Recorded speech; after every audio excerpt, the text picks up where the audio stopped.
Madame, bonsoir. Monsieur, bonsoir. Merci de nous rejoindre pour Regard sur les communes. Regard sur les communes, c'est tous les mercredis, espace 20h30.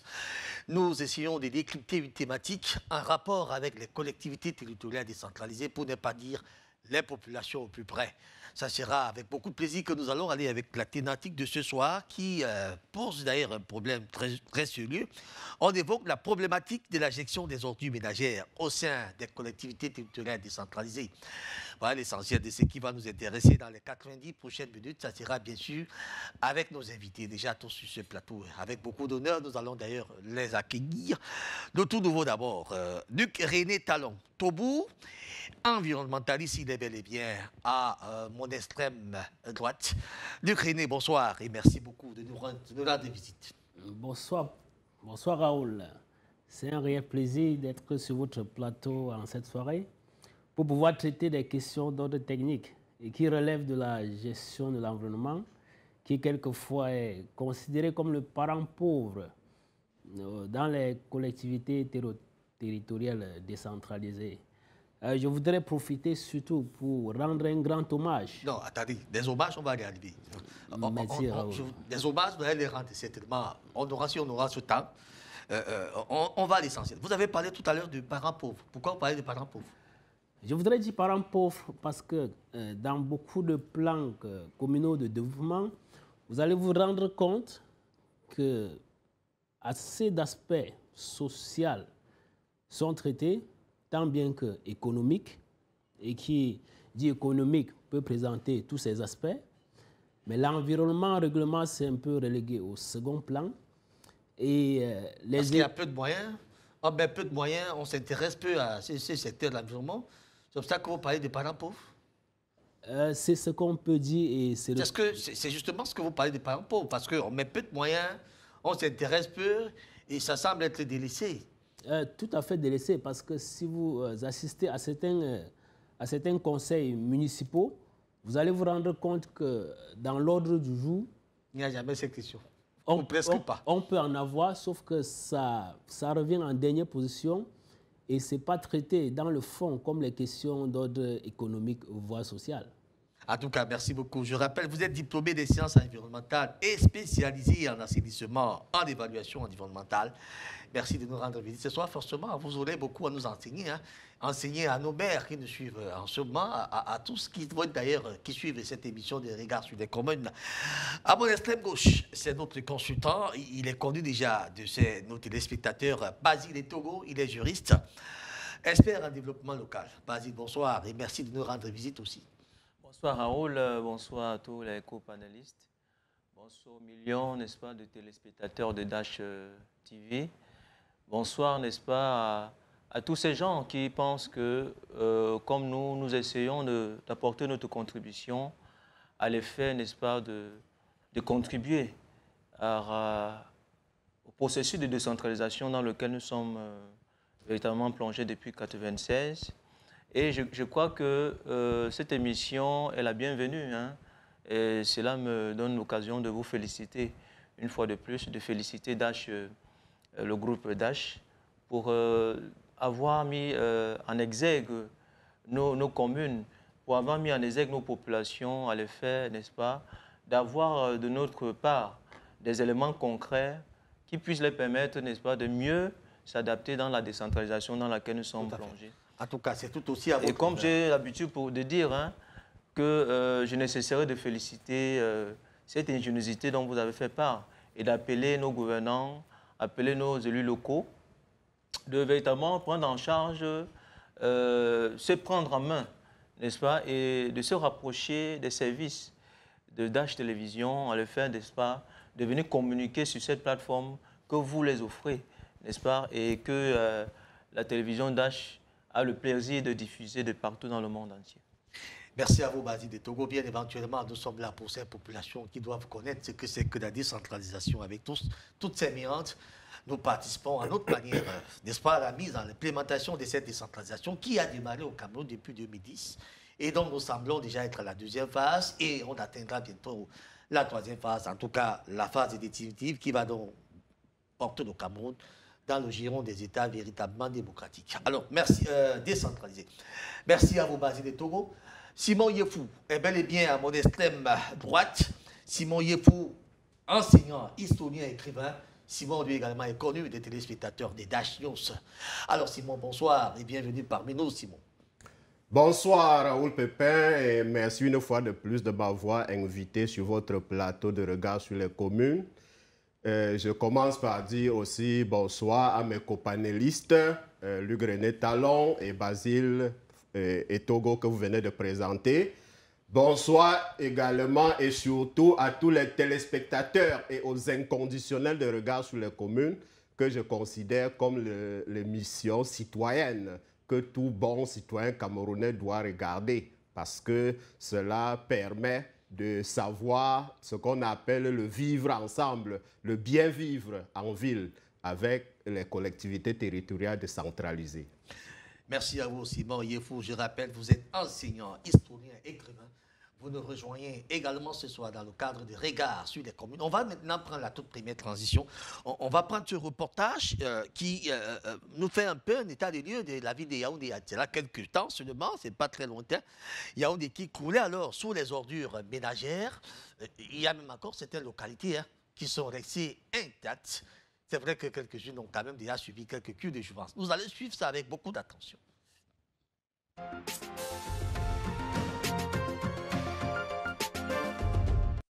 Il y a 6 mois de cela, la rédaction de Naya TV proposait un reportage sur la grève des agents de la société d'assainissement public, ISACAM.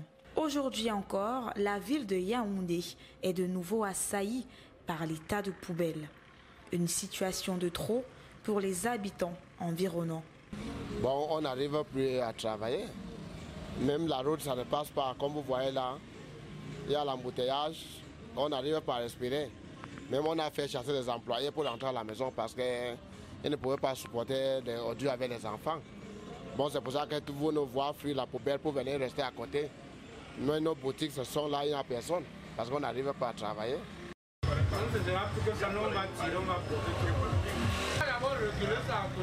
Ils sont pleins partout, ça rend la ville très sale et insupportable. Les odeurs sont insupportables. Personne ne supporte ce genre d'odeur et ça porte des maladies. Oui, par exemple, comme il y a le choléra qui court dehors, oui, tous ces jours-ci. Pour cette vendeuse de fruits, sa proximité avec ce tas de poubelles nuit à son business. Souvent les fruits, c'est un peu compliqué pour moi parce que j'ai l'habitude de faire les cranches d'ananas pastèque. Je ne peux pas faire puisqu'il y a les mouches qui tournent autour. Donc, c'est trop de saleté.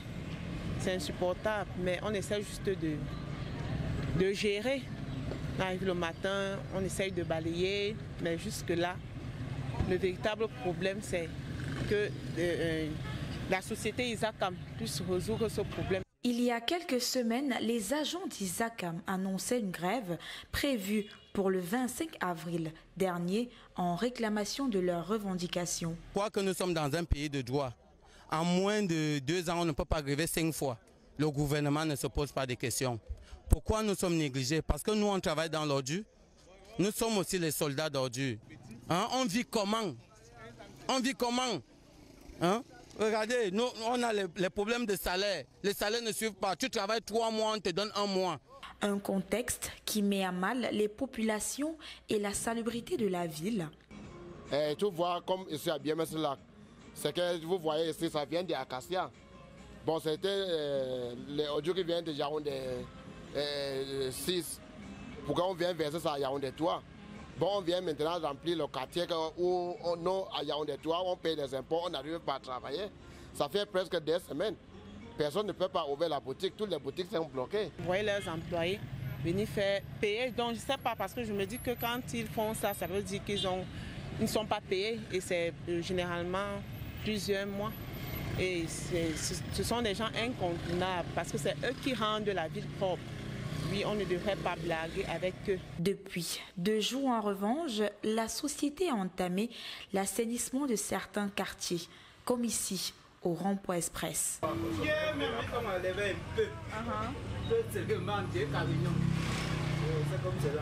Un agent nous confie hors caméra qu'ils le font par patriotisme en attendant le règlement de leurs réclamations. Yaoundé reprendra certainement ses couleurs d'ici quelques jours au grand bonheur des habitants.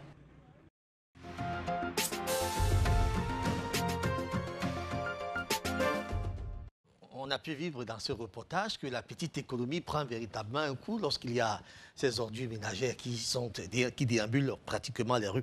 Alors, René, vous qui êtes notre spécialiste ce soir dans ce domaine, quel est l'impact des ordures ménagères sur l'environnement et l'être humain? Merci Raoul, une fois de plus, vous allez vous rendre compte dans ce reportage que les populations, on pourrait dire, en ont marre. Juste du fait qu'on puisse faire 2, 3, 4 jours sans procéder à l'enlèvement de ces ordures ménagères.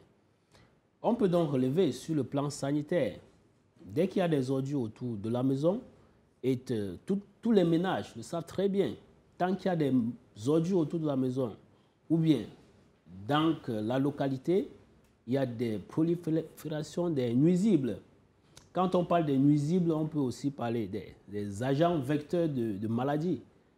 Et s'il faut prendre quelques exemples, on peut noter, à l'instar des moustiques, les moustiques se développent dans des zones, on pourrait dire, qui ne soient pas propres. Donc, dès qu'il y a des immondices d'ordures, c'est le lieu de refuge des moustiques. Et ces moustiques qui sont porteurs de plasmodium doivent transmettre le paludisme. C'est pour ça que vous allez constater de temps en temps des campagnes du MinSanté qui distribuent quelquefois à titre gratuit des moustiquaires imprégnés pour pouvoir prévenir ou bien lutter contre ces infections au plasmodium. Ça, c'est sur le plan sanitaire, pour ce qui est seulement des moustiques. Toutefois, on peut aussi relever les maladies du péril fécal. Quand on dit du péril fécal, c'est tout ce qui est lié à des contaminations par des sels. Parce que, tout à fait, quand on a des immondices d'ordures, beaucoup d'autres choses se créent à côté. Vous allez vous rendre compte que quand il y a des immondices, d'aucuns en profitent pour pouvoir en faire, on pourrait dire, des toilettes. Et à l'instant, dès qu'il pleut, ces eaux que récupèrent ces immondices d'ordures ruissellent et contaminent nécessairement des nappes phréatiques. Et nappes phréatiques, quelquefois, des gens en consomment. Et dès que vous avez consommé, on peut vous classer dans cet ordre de personnes qui peut souffrir de maladies du péril fécal, à l'instar des maladies dites diarrhéiques. Si on peut prendre ces deux exemples sur le plan sanitaire, on peut mûrir la réflexion maintenant sur le plan général que constitue la pollution visuelle, la pollution olfactive. Et aussi, quand on prend des ordures, vous vous rendez compte que dans nos rues, à ce jour, vous pouvez avoir des dégradations des structures de chaussée. Je voudrais dire ce que vous appelez communément le goudron, donc l'enrobé, parce qu'en amont, il y a eu des dépôts d'ordures qui ont dévié la trajectoire de la canalisation d'eau, et ces eaux, au lieu de rester dans leur circuit réservé, c'est-à-dire ce qu'on appelle régulièrement les rigoles, dont les caniveaux, doivent dégueuler sur la chaussée et au fur et à mesure doivent ruisseler et créer des petits trous qu'on appelle généralement des nids de poules qui au fil des temps deviennent des nids d'oiseaux. En ce moment, nous sommes sur la chaussée. On ne voit pas donc l'impact de ces immondices qui dévient la trajectoire des eaux de ruissellement sur la chaussée. L'on peut aussi noter que des immondices ou bien des tas d'ordures, comme on peut le dire, peuvent créer dans une localité un impact négatif sur le commerce. Parce que toute personne qui n'est pas à l'aise, que ce soit dans sa maison ou dans son lieu de commerce, ne peut pas mener à bien ses activités. D'où vous pouvez constater dans le reportage certains commerçants qui abandonnent leur lieu de commerce parce qu'il y a du mal-être à leur... C'est-à-dire des odeurs qu'on ne peut pas supporter, tout à fait. Tout à fait, donc. Des nuisances olfactives qui ne leur permettent pas d'y passer la journée. Et surtout que ces nuisances olfactives, on ne peut pas aussi dédier. Ça a toujours un impact sur le plan santé. Donc, si on prend juste ces deux exemples sur le plan santé, sur le plan infrastructurel, vous allez vous rendre compte que c'est assez complexe parce que de nos jours, si vous faites un tour dans la ville de Bafoussam, vous allez vous rendre compte qu'il y a des infrastructures assez nouvelles dans notre contexte national. On doit appeler ça le béton au rouleau compacté. Ça voudrait dire que ce n'est pas une couche de chaussée qu'on a l'habitude de rencontrer, le goudron, comme on appelle régulièrement. Il s'agit plutôt du béton qu'on a compacté et ça sert de chaussée.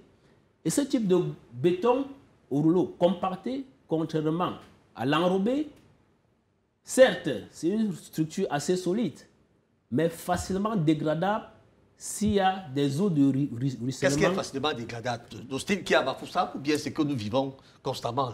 Du moins, ce que je voudrais dire, c'est que contrairement à l'enrobé qui est assez souple, ça veut dire que ça peut subir des déformations en fonction du climat ou de la température. Le béton ne peut pas subir des déformations. Le béton, c'est comme des plaques tectoniques, ça veut dire c'est tout ou rien. La plaque va quitter tout ou rien. Donc, dans ce genre de cas, vous allez vous rendre compte, donc, si peut-être des caniveaux sont bouchés par des ordures déversées sauvagement, ces eaux vont quitter leur lit pour se retrouver dans la chaussée et dégrader à coup sûr et à très court terme ce joyau. Donc, les pouvoirs publics ont mis à profit des populations de différentes localités. Pour ne pas partir très loin à Bafoussam, vous allez vous rendre compte à l'évidence dans la ville de Douala. Si vous quittez peut-être le tronçon de Dokoti pour PK14, vous allez vous rendre compte dans tous les points bas, vous voyez que là-bas, on a du mal à circuler à cause de la dégradation de la chaussée. Pourquoi une conséquence des ordures ménagères et de ces eaux qui viennent un peu partout et qui détruisent pratiquement la chaussée? Tout à fait, parce que l'eau est quittée de son lit. Pour se retrouver là où il ne devrait pas y être. Et surtout sur des couches qui ne sont pas adaptées à soutenir de l'eau telle que c'est. C'est ce que vous voulez me dire. Alors, on va revenir à vous. Vous avez beaucoup à nous dire ce soir. On va vous laisser respirer un peu. D'ailleurs, prenez un verre d'eau, tant que nous revenions un peu sur les autres. Alors, Basile, on est là dans une situation où on voit quand même ces ordures-là. Pourtant, elles peuvent être comme une ressource aussi. Oui, Achille, Raoul, autant pour moi, il faut savoir que la Convention de Bâle de 1992 définit les déchets ménagers comme toute substance qu'on doit éliminer, qu'on a l'intention d'éliminer conformément, n'est-ce pas, aux droits humains. D'accord? Ça veut dire que les ordures ménagères ne doivent pas rester en principe à côté de l'homme, parce que c'est mauvais pour sa santé. C'est ce que la Convention de Bâle dit. C'est très mauvais pour sa santé, ça veut dire qu'il faut l'éliminer. Et l'expert l'a si bien dit tout à l'heure que lorsqu'on garde ces ordures ménagères, ça prolifère avec beaucoup d'autres maladies, que ce soit sur le plan atmosphérique, que sur le plan sanitaire, que sur le plan même au niveau même physique. Il y a des éléments qui prouvent à suffisance qu'en étant près des ordures ménagères, on a une santé qui se dégrade. Et il faut remarquer que dans nos villes aujourd'hui, avec la forte urbanisation, le traitement des ordures ménagères en elles-mêmes est devenu un problème vraiment à résoudre au Cameroun. Hein. Vous savez, il faut se rendre à l'évidence, lorsque nous faisons le tour des quartiers, nous voyons des immondices un peu partout. Cela prouve que jusqu'à présent, les services publics n'ont pas encore véritablement trouvé des moyens d'éliminer ces ordures ménagères qui prolifèrent dans nos quartiers dus, n'est-ce pas, à l'urbanisation très poussée, qui est pratiquement de l'ordre de 5% par an, il faut le reconnaître, selon les statistiques de l'INS. Donc il faut quand même des moyens conséquents pour pouvoir combattre avec efficience et efficacité ces problèmes. Et les entreprises qui s'occupent de cela, nous avons 2 ou 3 entreprises dont je ne voudrais pas citer le nom ici. Il y a un qui est quand même le pionnier dans le traitement. Qui est là depuis très longtemps. Qui est là depuis très longtemps, mais qui peine aujourd'hui à relever le défi. Parce que je prends pour l'exemple la ville de Yaoundé. En 2017, la communauté urbaine de Yaoundé à l'époque avait retiré le contrat à cette société d'entreprise. Et était obligé de passer notre appel d'offres. Et c'est cette même entreprise qui a encore gagné le marché. Parce que carrément, elle était le seul sur ceux qui ont soumissionné l'œuvre. Donc vous voyez que ça prouve à suffisance que c'est une problématique dont nos pouvoirs publics ont du mal à pouvoir gérer. Et c'est une interpellation pour que ces problèmes soient vraiment pris en charge. Tout à fait. Parce que les déchets ménagers, il faut le dire, hein, constituent 75% des déchets. Et 20% viennent des services publics et 5% viennent des produits industriels. Donc, c'est ces mastodontes-là qu'il faut véritablement réfléchir. Et je pense que ici, avec l'appui de l'expert environnementaliste, nous allons essayer de réfléchir sur les moyens véritables de résoudre ces problématiques. Simon Yefou, lorsqu'on regarde tout cela, on a comme l'impression que ça pose aussi un problème de moyens. C'est-à-dire que c'est quand même des moyens colossaux. Est-ce que les communes, je voudrais dire les collectivités, tout cela décentralisées, peuvent relever un tel défi? Ont-ils suffisamment de moyens pour le faire?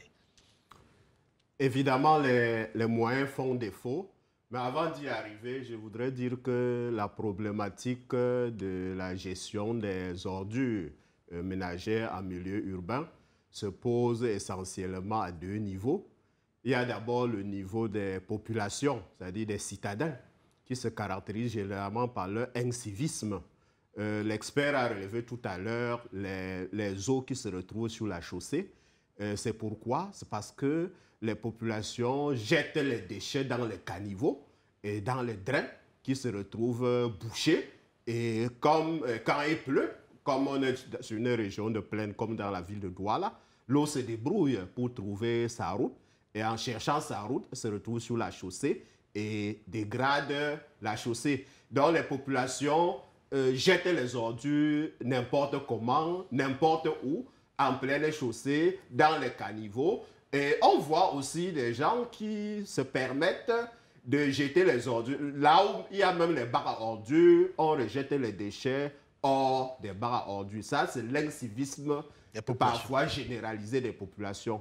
Le deuxième niveau, c'est les autorités communales qui se caractérisent par un certain laxisme dans la gestion des ordures. On a parlé tout à l'heure de la grève d'Isakam à Yaoundé. Avant, c'était Douala. Et cela a permis à des... J'ai même parlé des tas d'ordures qui rivalisaient en altitude avec le mont Cameroun, qu'on voyait un peu partout dans la ville de Douala et de Yaoundé. Et pourtant, vous avez parlé d'un problème de moyens. Les ordures, ce ne sont pas des véritables dangers parce que les ordures, c'est une matière première et une source d'énergie inestimable. Déjà, une matière première, nous sommes dans une période de... Bon, il y a la guerre en Ukraine qui a entraîné l'arrêt des importations d'engrais. Les ordures, c'est une source terrible de compost. C'est-à-dire, si on gère bien les ordures, on peut avoir du compost qui peut valablement remplacer les engrais chimiques qu'on importe de l'étranger en dépensant des milliards chaque année, alors qu'on a à côté des ordures qui peuvent permettre de suppléer à cela. Et d'autre part, il y a, je parle de sources d'énergie, il y a du méthane qu'on peut produire à partir de ces ordures. Au lieu de cela, à cause du manque de moyens ou bien d'un certain laxisme, ou bien on ne privilégie pas ce côté, on préfère ramasser les ordures quand on les ramasse pour aller les déposer dans des décharges qui, à la longue, deviennent aussi des dangers pour l'environnement des endroits où on les a déposés. Donc, c'est un problème réel. Il faut que les collectivités territoriales axent de plus en plus leur priorité dans la gestion des ordures, qui ne se pose pas seulement en termes de ramassage, mais aussi en termes de gestion de ces ordures, puisqu'en les gérant d'une bonne manière, ça peut aussi être une source de revenus inestimable. On va y revenir d'ailleurs sur le traitement de ces ordures et bien comment ça se passe. Alors, je reviens à vous, René Talom.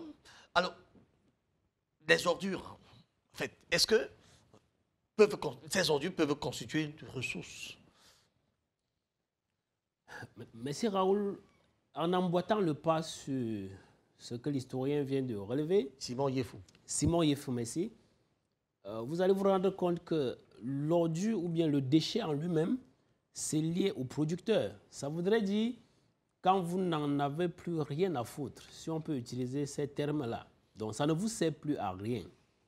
En ce moment, ça devient un déchet pour vous. Mais le déchet pour vous n'est pas le déchet pour l'autre. Ça peut constituer maintenant une matière première pour une autre personne.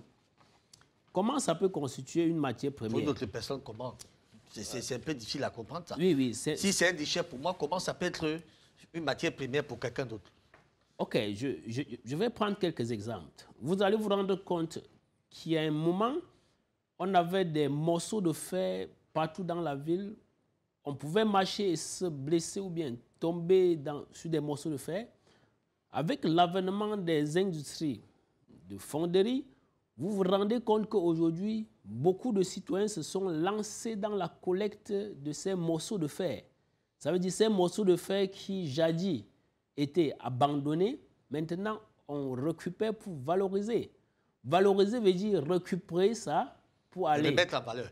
Donc maintenant, pour les déchets ménagers, parlons des déchets ménagers. Si on rentre maintenant sur les déchets ménagers, en ce moment, c'est assez complexe. C'est-à-dire vous avez des plastiques, vous avez des pots de banane, je ne sais pas quoi, sur tout cela. Ok, c'est assez complexe. Pourquoi? Parce que si on prend le cas d'abord des déchets plastiques, qui constituent un gros frein en matière de gestion et de traitement des déchets.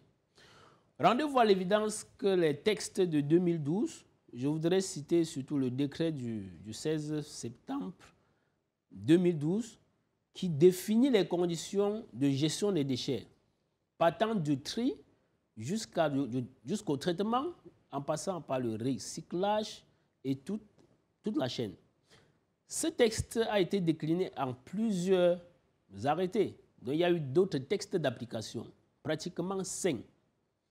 Et parmi les 5, nous avons l'arrêté numéro 004, conjoint du MINEBDET et du MINCOMERS. MINEBDET, c'est le ministère de l'Environnement, et du MINCOMERS, qui interdit la production, la détention et voire la commercialisation des déchets plastiques à faible densité, moins de 60 microns pour être précis. Faible densité voudrait dire des déchets plastiques que l'on retrouve dans les rues au quotidien, c'est-à-dire des plastiques noirs et blancs qui font pignon sur rue dans nos marchés au quotidien. Quel est le danger que portent ces plastiques? Le danger que porte le plastique, c'est que ce plastique, vous allez vous rendre compte, chaque fois quand on parle d'ordures ménagères, on parle de sa gestion. Sauf que dans ces ordures, il y a toujours ce plastique. Ce plastique qui complexifie la tâche pour toute personne qui voudrait utiliser l'ordure ménagère comme sa matière première, à l'instar du compost. Ça voudrait dire quoi?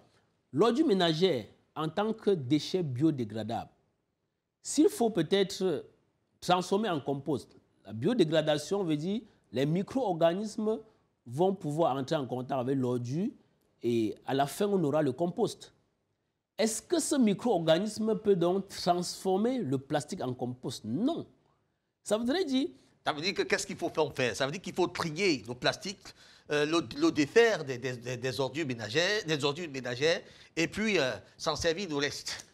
Tout à fait. Sauf que le tri est assez complexe parce que les déchets plastiques de faible densité, donc moins de 60 microns, interdits au Cameroun jusqu'à l'heure actuelle, c'est assez faible, ça se noie dans le déchet et c'est au moment de la biodégradation que vous vous rendez compte qu'il y a du plastique à l'intérieur.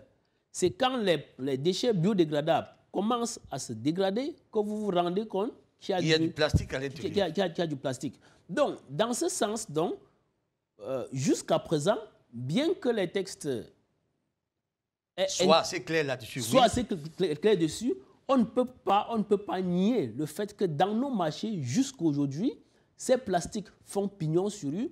Vous pouvez donc vous rendre compte. On en a déjà parlé. Maintenant, qu'est-ce qu'on fait? Est-ce qu'on est face à ces ordures-là? On veut exploiter ces ordures ménagères. Qu'est-ce qu'on fait concrètement? Ce qu'il faut faire, c'est commencer d'abord, comme M. Simon l'a dit tout à l'heure, il faut un diagnostic. Ça veut dire qu'il faudrait que chaque commune, parce que les déchets qu'on produit dans la commune X ne se produisent pas de la même manière, ou bien mais même quantité. Que chaque commune fasse comment? Chaque commune devrait, au préalable, faire un état de lieu, un diagnostic stratégique pour connaître quels sont les types de déchets et quelles sont les quantités plus ou moins approximatives des déchets générés dans ma commune. Si on connaît quelles sont les quantités ou bien les types de déchets, on peut maintenant évaluer les acteurs, comment est géré ces déchets. Si on identifie tous les acteurs qui sont impliqués dans la chaîne de gestion de ces déchets communaux, c'est en ce moment qu'on peut mener la réflexion sur le plan communal pour dire, OK, voilà les types de déchets que nous produisons au quotidien, voilà les différentes filières de traitement ou bien de valorisation qui existent, voilà comment nous pouvons mener la réflexion pour pouvoir booster les performances en matière de gestion de ces déchets. On va revenir à vous. Alors, Basile, en ce moment, lorsque ces communes ont déjà identifié ce type d'ordures maintenant, qu'est-ce qui devrait suivre? Est-ce que la communication ne manque pas maintenant? Aller peut-être vers ces foyers pour leur dire, écoutez, voilà les différents bacs à ordures. Ici, là, il faut mettre tel type d'ordures. Ici, il faut mettre tel type comme ça. Au moment de la collecte, maintenant, ça devient très simple. Les ordures qu'on peut traiter et les autres on pourra peut-être dissoudre. Là aussi, c'est une façon aussi d'éviter que tout cela soit dissimulé. Oui, je pense que là-dessus, il y a quand même un problème de communication qui manque. Je crois que la communication ici peut se faire par voie média, par des affiches ou bien même par des sensibilisations de porte à porte que les mairies pourraient, n'est-ce pas, envisager à l'effet de communiquer sur ces différents points de dépôt des ordures. Il faut quand même relever que le cycle de la gestion des ordures ménagères est sur 4 pans. Le premier pan, c'est la précollecte. Le deuxième pan, c'est la collecte. Le troisième pan, c'est le transport. Et le quatrième, c'est le traitement. Maintenant, la précollecte, n'est-ce pas, devrait revenir aux collectivités territoriales décentralisées. Parce que la précollecte devait revenir plutôt aux mairies. Parce que la précollecte est faite, n'est-ce pas, par un agent qui a été un agent public, privé, qui fait des missions d'ordre public, à savoir la société dont je ne voudrais pas citer le nom ici, qui a des conventions, n'est-ce pas, avec la mairie de la ville et le ministère de l'Urbanisme et de l'Habitat. Je pense aussi à une convention avec le ministère de l'Environnement et du Développement durable. Et je crois que c'est pour le cas du Cameroun. C'est cette entreprise-là qui est chargée de la précollecte, de la collecte, du transport et du traitement. Et je vois que tous ces éléments-là, en lui seul, pour une entreprise, c'est excessivement beaucoup, c'est très lourd. Parce qu'il faut quand même relever que la gestion des ordures ménagères nécessite beaucoup de moyens. Donc moi, je souhaiterais, n'est-ce pas, qu'il y ait un changement de paradigme là-dessus, afin que la précollecte soit destinée uniquement aux mairies, parce qu'ils ont quand même l'accessibilité au niveau des quartiers et autres. Et maintenant, au niveau des mairies, les mairies peuvent s'organiser de telle sorte que, avec des associations qui font dans le traitement d'ordures ménagères, l'environnement et l'assainissement, pour le ramassage, n'est-ce pas, de ces ordures ménagères-là, pour aller maintenant les déposer dans un lieu de collecte dont viendra, n'est-ce pas, se charger de ces sociétés et qui ira, n'est-ce pas, le déposer ailleurs et il y aura le traitement. Donc, sur ce plan-là, je crois qu'il y a quand même une mauvaise communication qui est dirigée à cet endroit-là. Et il est important que la police municipale, par exemple, soit mise à contribution à l'effet, n'est-ce pas, de descendre dans les marchés, faire des sensibilisations avec le service en charge, parce que le service en charge de l'assainissement des ordures ménagères, c'est le service de l'hygiène et de la salubrité et de la protection de l'environnement qui est depuis la réforme de 2014, qui a changé de nom depuis la réforme de 2014, la réforme des CTD depuis 2014. Donc, je crois que ce service-là devrait, n'est-ce pas, en collaboration avec la police municipale, descendent dans les marchés, descendent dans les maisons pour à l'effet de sensibiliser. Et même le chef de district des hôpitaux qui sont dans la localité, afin de sensibiliser, parce que ça relève d'un problème de santé publique. Hein. L'hygiène, ça relève d'un problème de santé publique. Donc, ils devaient descendre dans les marchés, descendre dans des quartiers, descendre, n'est-ce pas, dans les foyers où on trouve cette immondices, enfin, à l'effet de sensibiliser les populations sur le bienfait d'aller déposer les ordures ménagères et en prenant en compte, comme l'expert sur l'environnement a dit tout à l'heure, de séparer, n'est-ce pas, les déchets biodégradables et les déchets. Tout à fait. On va y aller. On a vraiment beaucoup de reportages. On va suivre un autre reportage qui nous vient cette fois-ci du Bénin. Et là-bas au Bénin, vous allez voir, c'est la gestion des déchets ménagers qu'on a estimé comme étant une catastrophe écologique. On suit avec beaucoup d'attention.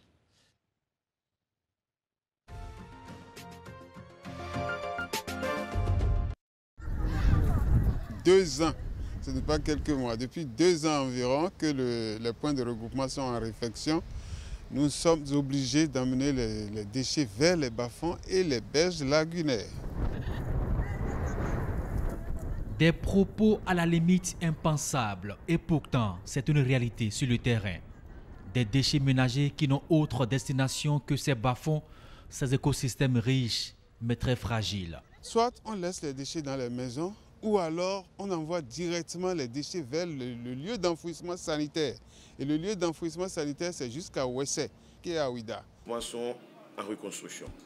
Aujourd'hui, aucun point de regroupement ne fonctionne dans la ville de Cotonou. En effet, dans le cadre du PUGEMU, le projet qui a été initié par la Banque mondiale et les autorités municipales et centrales pour conjurer un peu les effets des inondations sur la ville de Cotonou, depuis 2011, a prévu, dans l'une de ses composantes, la reconstruction de tous les points de regroupement. 2 ans que ce spectacle à Vélez s'endure, 2 ans d'enfouissement sauvage des ordures, un massacre de l'environnement au prix de quelques billets de banque pour ces agents de pré-collecte. Il est évident que l'enfouissement des déchets vers les bas-fonds et les autres berges lagunaires a conduit aux inondations des années 90. Nous avons conscience de ça. Les points de regroupement ne fonctionnent plus. Le projet d'urgence de gestion environnementale en milieu urbain a décidé de les réfectionner, une fermeture qui crée du tort à la nature. Étant donné que les points de regroupement ne sont pas fonctionnels, nous sommes obligés de faire comme nous avions l'habitude. Depuis les années 87, nous avons commencé à faire la pré-collecte, à enlever les déchets des ménages vers ces points-là que nous appelons les bas-fonds. Donc nous sommes obligés de revenir à ces bas-fonds-là et aux berges lagunaires pour cacher les déchets. Cacher les déchets, estime ce responsable de la pré-collecte, est une action qui, sans nul doute, a d'énormes impacts sur notre cadre de vie. Pour ces agents de pré-collecte qui jettent des déchets dans les bas-fonds, je pense que c'est un mauvais comportement et qu'on doit les réprimander même pour cela, parce que les citoyens payent déjà pour la pré-collecte. Malheureusement, les déchets qui sont jetés dans les bas-fonds reviennent systématiquement à travers l'écoulement souterrain dans les puits, donc de ceux-là qui ont déjà payé la pré-collecte. Ces déchets qui sont jetés contiennent de la matière organique qui se dégrade. Et ces déchets contiennent aussi des éléments radioactifs, contiennent aussi des métaux lourds à travers les piles et les batteries qui sont jetées. La mairie de Cotonou, pour sa part, se déclare impuissante face à l'immensité des déchets produits chaque 24 heures. Plus de 700 tonnes de déchets par jour. Pour la seule ville de Cotonou, seulement 100 tonnes sont envoyées vers le point d'enfouissement de Ouida.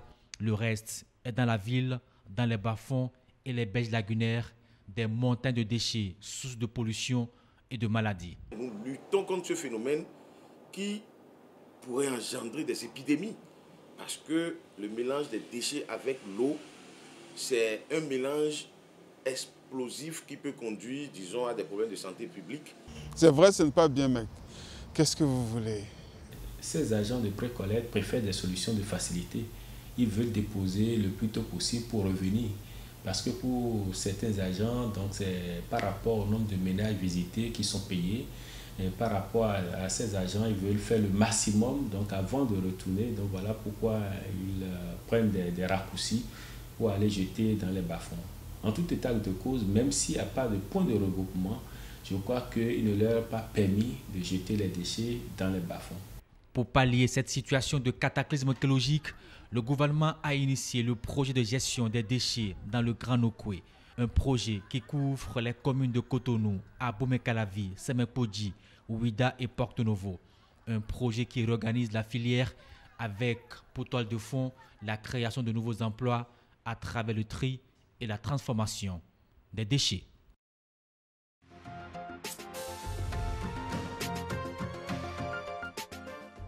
Alors, Simon Yefou, réaction d'ailleurs, d'abord pour ce reportage. Je dirais que c'est une manière de gestion catastrophique des déchets que nous venons de voir là. Parce qu'il y a certaines méthodes peu recommandables de gestion des déchets. Il y a ce problème d'enfouissement des déchets. On nous dit qu'on jette les déchets dans les bas-fonds. Et il a été relevé que ces déchets contiennent des éléments dangereux pour les générations actuelles et pour les générations futures. Et ça part polluer les nappes d'eau souterraines qui constituent des sources de ravitaillement en eau. C'est très irresponsable. Il y a aussi une autre méthode qui consiste à incinérer les déchets. C'est aussi une pratique condamnable parce que c'est une source de pollution, de pollution en milieu urbain. Certains vont même jusqu'à rejeter les déchets dans les cours d'eau, dans les lacs, dans les océans, en considérant que ce sont des espaces où on peut faire n'importe comment, alors qu'à la longue, ça devient des dangers terribles pour l'environnement marin et finalement pour l'être humain qui va consommer le poisson pêché dans ces eaux-là. Donc, il est donc question, comme on l'a relevé tout à l'heure, que les collectivités territoriales décentralisées mettent en priorité, c'est une priorité dans la gestion des déchets, puisque ce n'est pas souvent l'ordre des priorités. Sinon, on ne parlerait pas de grève des éboueurs, ça veut dire qu'ils ne sont pas payés. Et on a relevé dans le reportage que les populations vont même jusqu'à payer. C'est les populations qui payent les collecteurs des déchets, qui vont maintenant les déposer dans des endroits inappropriés. Donc, il est question que cette méthode de gestion catastrophique, que je considère comme catastrophique, soit remise en cause pour que nous aboutissions à la gestion appropriée des déchets, comme je l'ai relevé à l'entame de mon propos, que c'est des sources de matière, c'est une matière première, c'est une source d'énergie. Il faut investir là-dessus pour que ce soit rentable. Très bien. Alors, René Talon-Tobou, vous êtes environnementaliste. Alors, en quoi les ordures ménagères seraient une catastrophe écologique? Je voudrais dire catastrophe écologique au Bénin et encore plus au Cameroun. Parce que ce qu'on a relevé au Bénin, je crois que c'est en deçà de ce qu'on peut relever dans notre contexte national. On pourrait parler de catastrophe écologique ou bien, je voudrais même dire catastrophe sanitaire, au regard de l'impact que la gestion non écologique ni rationnelle de ces ordures ménagères ont sur le plan national. Je voudrais prendre quelques exemples. Quand on dit qu'on envoie les déchets pour stocker dans des bas-fonds, dans des lacs, vous vous rendez compte que ces bas-fonds ou ces lacs sont des milieux qu'on peut appeler des milieux à écologie fragile. Des milieux à écologie fragile, ça voudrait dire quoi? Ça veut dire qu'on peut retrouver là-bas des espèces tant fauniques que floristiques qu'on ne peut plus retrouver ailleurs. Lorsqu'on déverse peut-être les ordures ménagères ou toute autre ordure dans un étang de lac qui contient peut-être des poissons, au fur et à mesure, on a ce qu'on appelle la demande biologique en oxygène ou la demande chimique en oxygène. Donc l'oxygène qui était dans l'eau qui devait permettre à ces êtres vivants de pouvoir se développer, de pouvoir se maintenir. De pouvoir se maintenir. L'oxygène doit être maintenant consommé plutôt pour la dégradation de ces ordures qu'on vient déposer dans ce lac. Et lorsque ça se dégrade, vous allez vous rendre compte dans des surfaces de lac ou bien certains bas-fonds, c'est maintenant les espèces qui aiment des milieux pollués qui se développent. Et lorsque ça se développe, c'est au détriment de ces poissons qui étaient là. Donc des poissons meurent parce qu'ils n'ont plus d'oxygène pour vivre. Vous allez vous rendre compte de la prolifération de certaines espèces végétales à l'instar de Echinocloa pyramidalis, ce qu'on appelle communément les susongos. Ça se développe régulièrement dans des bas-fonds à cause de la pollution, parce que c'est une plante en quelque sorte qu'on utilise pour dépolluer. Au-delà donc de ce paramètre qui est lié au bas-fond et au lac, on peut relever maintenant l'enfouissement. Quel est l'impact de l'enfouissement de ces ordures sur la santé et sur l'environnement?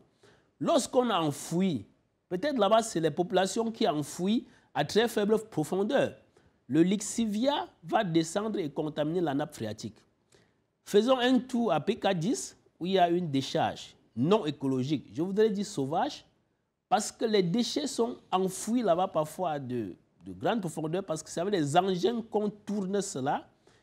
Aller sur un rayon peut-être de 2 km², voire plus, prélever les eaux de la nappe phréatique, ça voudrait dire les eaux de pluie.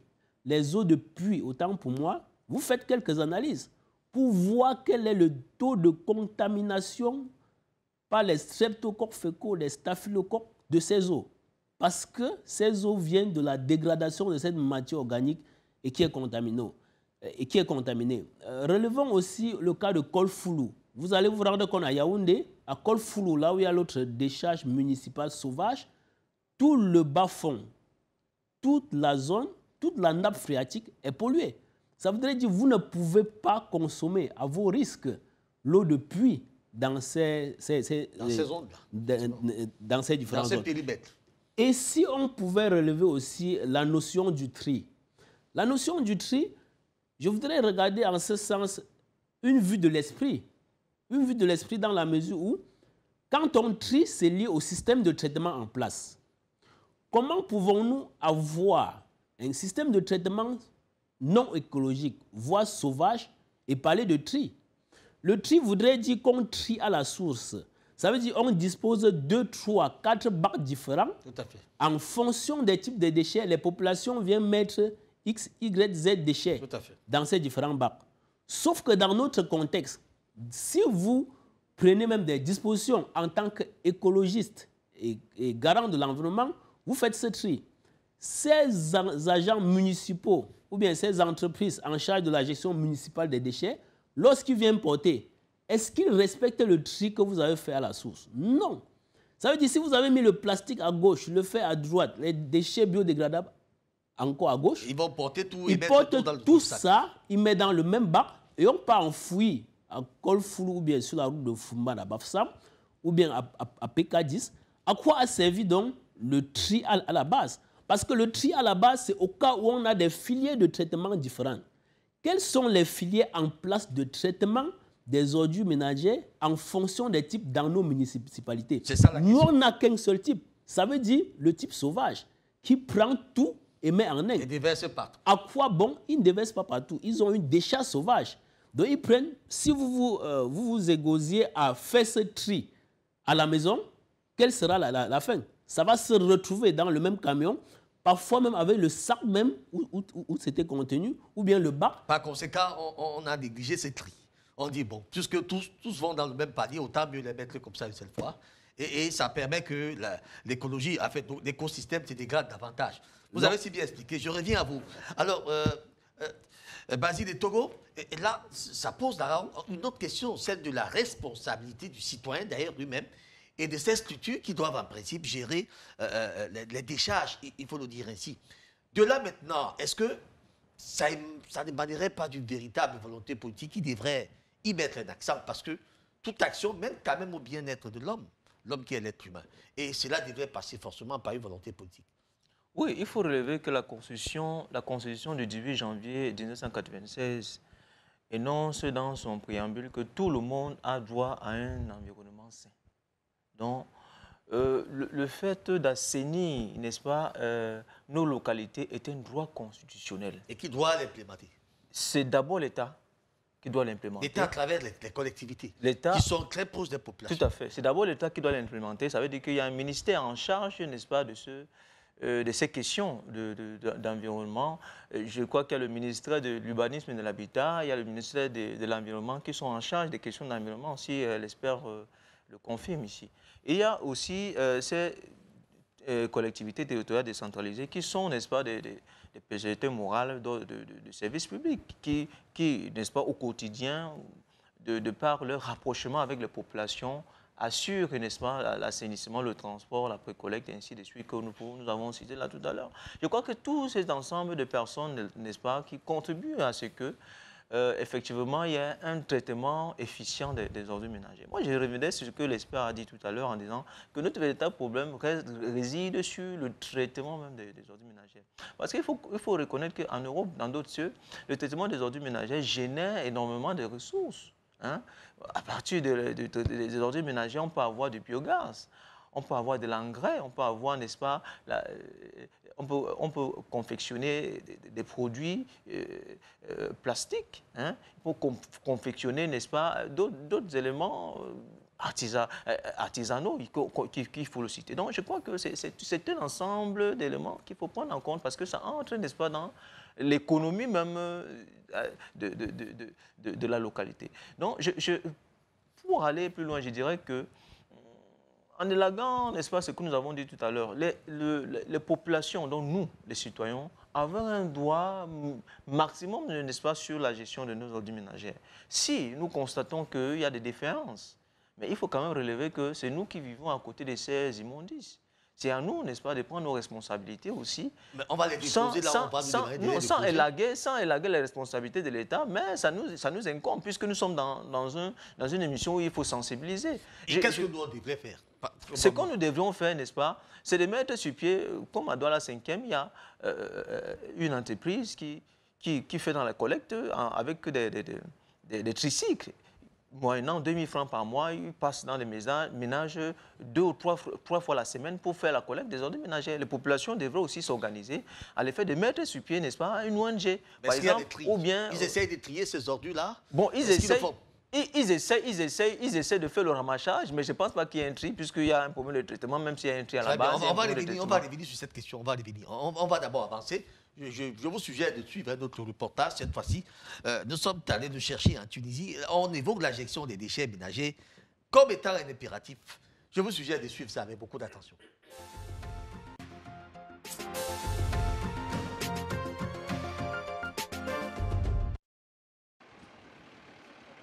En Tunisie, la gestion des ordures est devenue un véritable casse-tête pour les autorités ainsi que les agences privées de recyclage.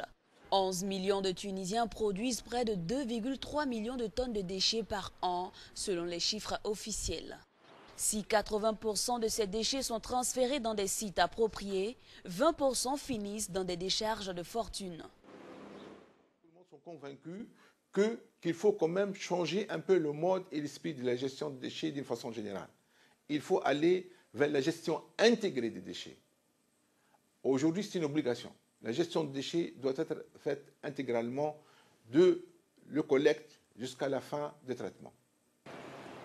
Cette désorganisation dans la gestion des ordures est la conséquence du soulèvement populaire de 2011 qui a mis fin au régime de Ben Ali et institué un vide dans les administrations. En mars, le Parlement a durci les sanctions contre le dépôt anarchique des ordures, mais la situation demeure inchangée. Comment on va appliquer ça? Est-ce que vraiment on a fourni les moyens nécessaires pour la bonne application de cette loi-là? Est-ce qu'on est dans la sorte qu'il n'y aura pas de corruption donc, lors de l'application de ces lois-là? Donc ça reste encore flou. Selon le gouvernement, environ 70 millions d'euros vont être investis pour une meilleure gestion des ordures jusqu'en 2020.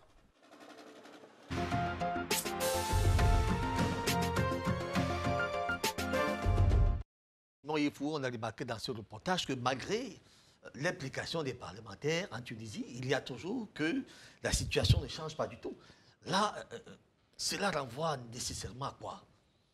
Des civismes des populations qui refusent de se mettre dans la donne, ou alors il y a quelque chose, un déclic qu'il faudra aller toucher, où les collectivités territoriales décentralisées ne font pas exactement leur travail comme il faut le faire, parce qu'elles sont censées être proches de ces populations. Comme je l'ai relevé dès le début, il y a cet incivisme des populations. Et pour le cas particulier à Tunisie, on parle du désordre. Il y a le désordre qui a déjà été créé par la révolution de 2011. Vous savez que les effets collatéraux de cette révolution continuent jusqu'à nos jours. Et ça se répercute au niveau de la gestion des déchets. Parce qu'on nous dit dans le reportage que même malgré les sanctions infligées aux populations, il y a l'incivisme qui continue. Donc les gens préfèrent parfois payer les sanctions et continuer leur comportement anti-citoyen.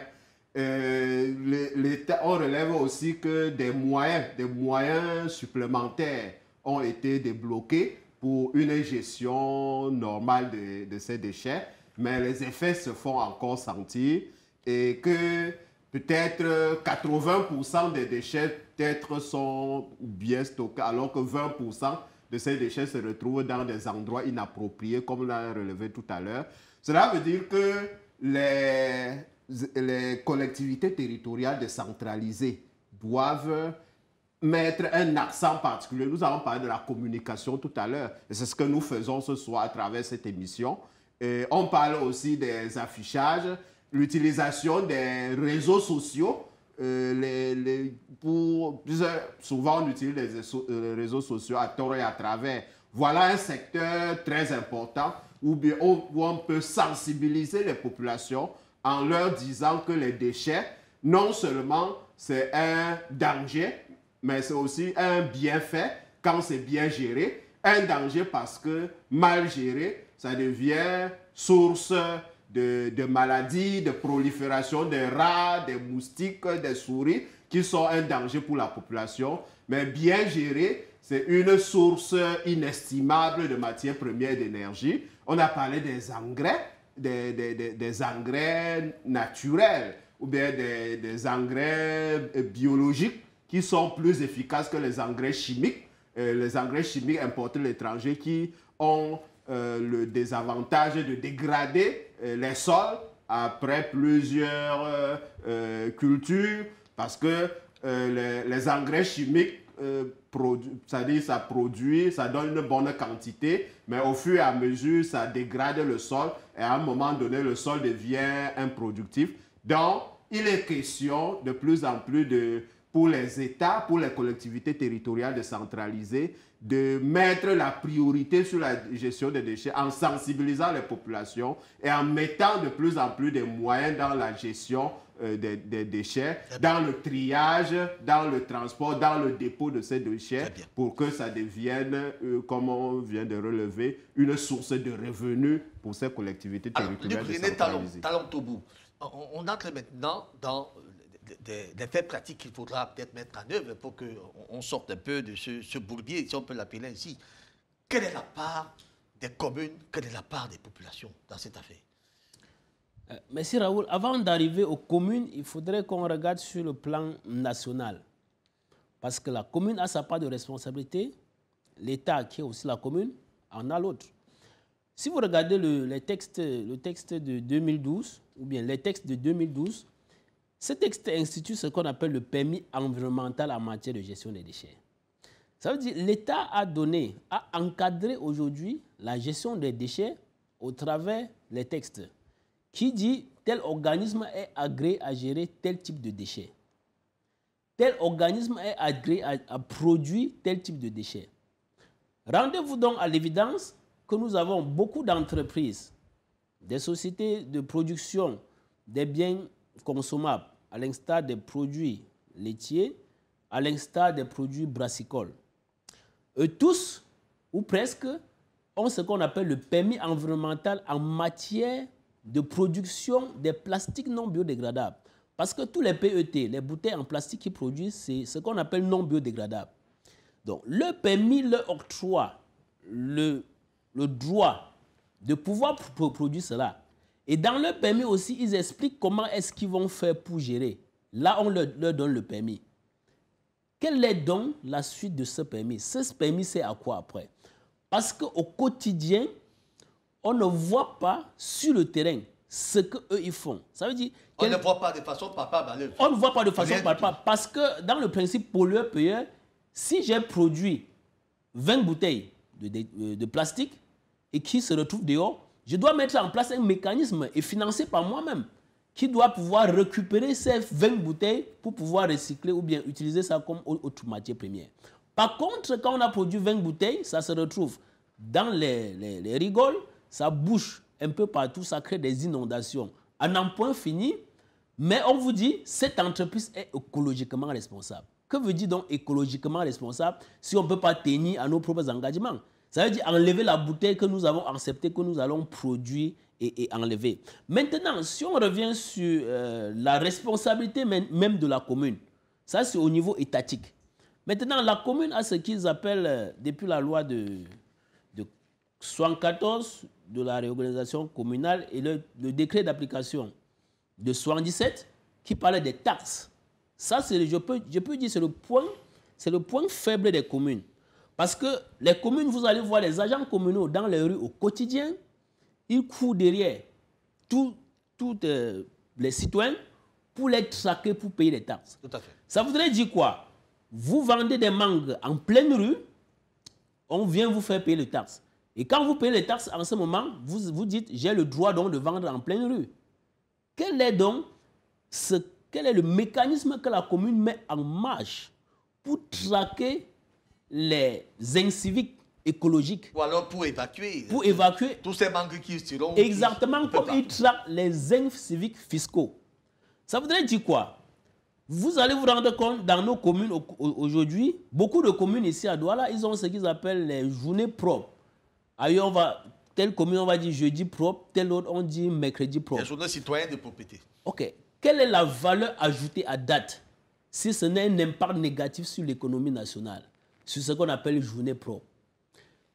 L'on s'attendrait à ce que les journées propres, qu'on voit le déploiement efficace et effectif de ces agents communaux sur le terrain pour se rassurer au moins qu'une fois par semaine, les gens sont en train de faire le les travail. gens sont en train de faire le travail.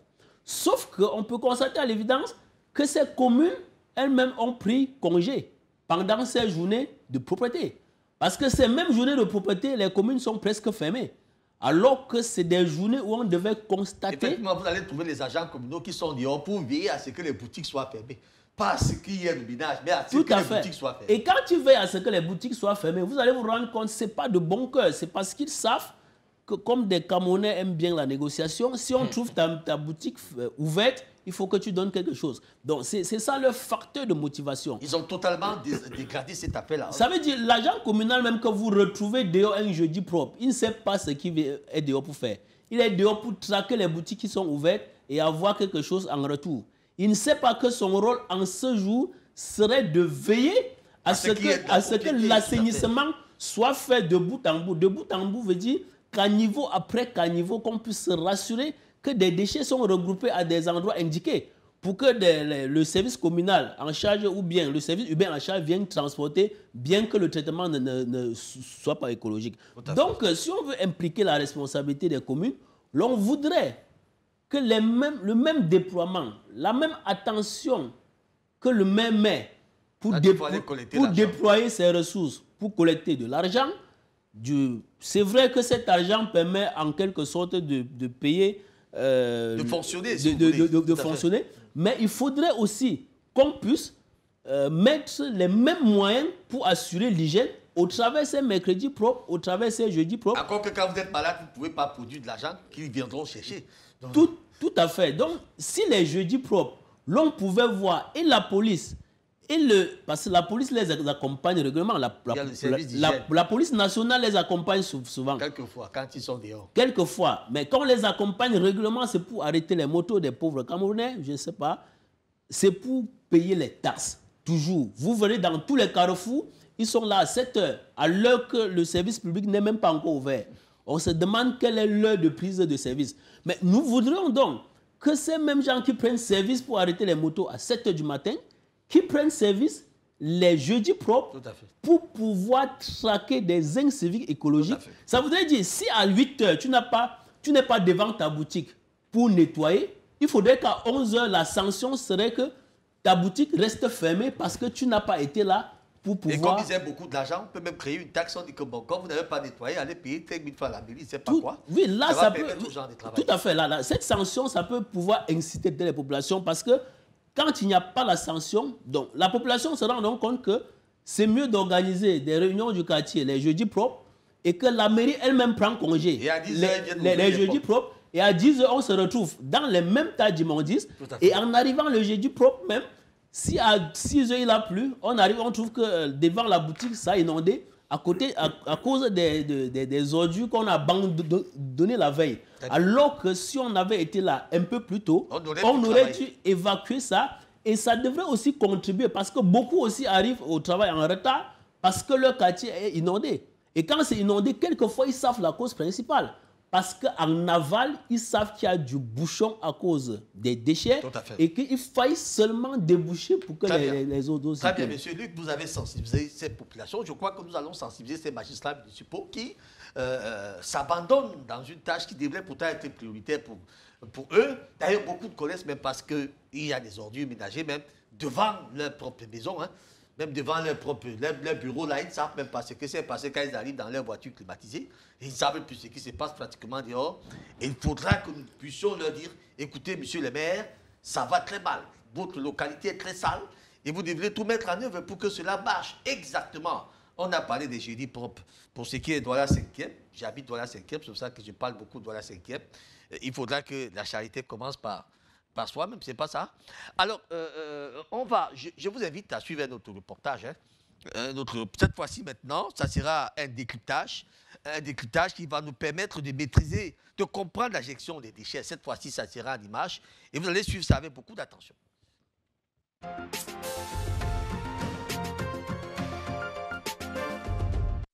La gestion des déchets, qu'est-ce que c'est? Comment est-elle organisée? En Guadeloupe, comme dans l'Hexagone, la compétence déchets ménagers et assimilés, autrefois confiée aux communes, relève désormais de la responsabilité des communautés d'agglomération et de communes. Notre communauté d'agglomération Cap Excellence regroupe les villes des Abîmes, de Baie-Mahault et de Pointe-à-Pitre, soit environ 105 000 habitants. Nous sommes ainsi en charge de la prévention, de la collecte et du tri des déchets ménagers et assimilés depuis le 1er janvier 2016. Le traitement et la valorisation sont confiés à un syndicat spécialisé, le CIVAD de la Guadeloupe. Les déchets ménagers et assimilés, qu'est-ce que c'est? Tout d'abord, les déchets ménagers sont produits par les habitants au sein de leur foyer et regroupent plusieurs catégories de déchets. Les ordures ménagères sont ramassées en porte-à-porte 2 à 3 fois par semaine. Les emballages recyclables, cartons, papier, journaux, magazines, bouteilles et flacons en plastique, canettes et boîtes de conserve sont apportés aux bornes d'apport volontaire ou collectés en porte-à-porte 1 fois par semaine dans les quartiers équipés de la poubelle à couvercle jaune. Les bouteilles et bocaux en verre sont déposés dans les bornes d'apport volontaire. Les encombrants et les déchets verts sont soit ramassés en porte-à-porte selon un calendrier précis dans chaque quartier, soit apportés en déchetterie ou en centre de regroupement. Le territoire de Cap Excellence compte 4 déchetteries ou centres de regroupement qui acceptent les déchets dangereux des ménages, déchets d'équipements électriques et électroniques, ferraille, lampes, piles, gravats, huile de vidange contenant de produits toxiques, etc. Certains d'entre eux peuvent aussi être rapportés en magasin.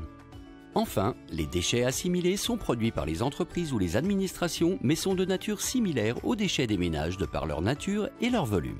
Ces déchets doivent pouvoir être collectés dans les bacs mis à disposition par le service public. Ils ne doivent être ni dangereux pour l'environnement, ni produits en grande quantité.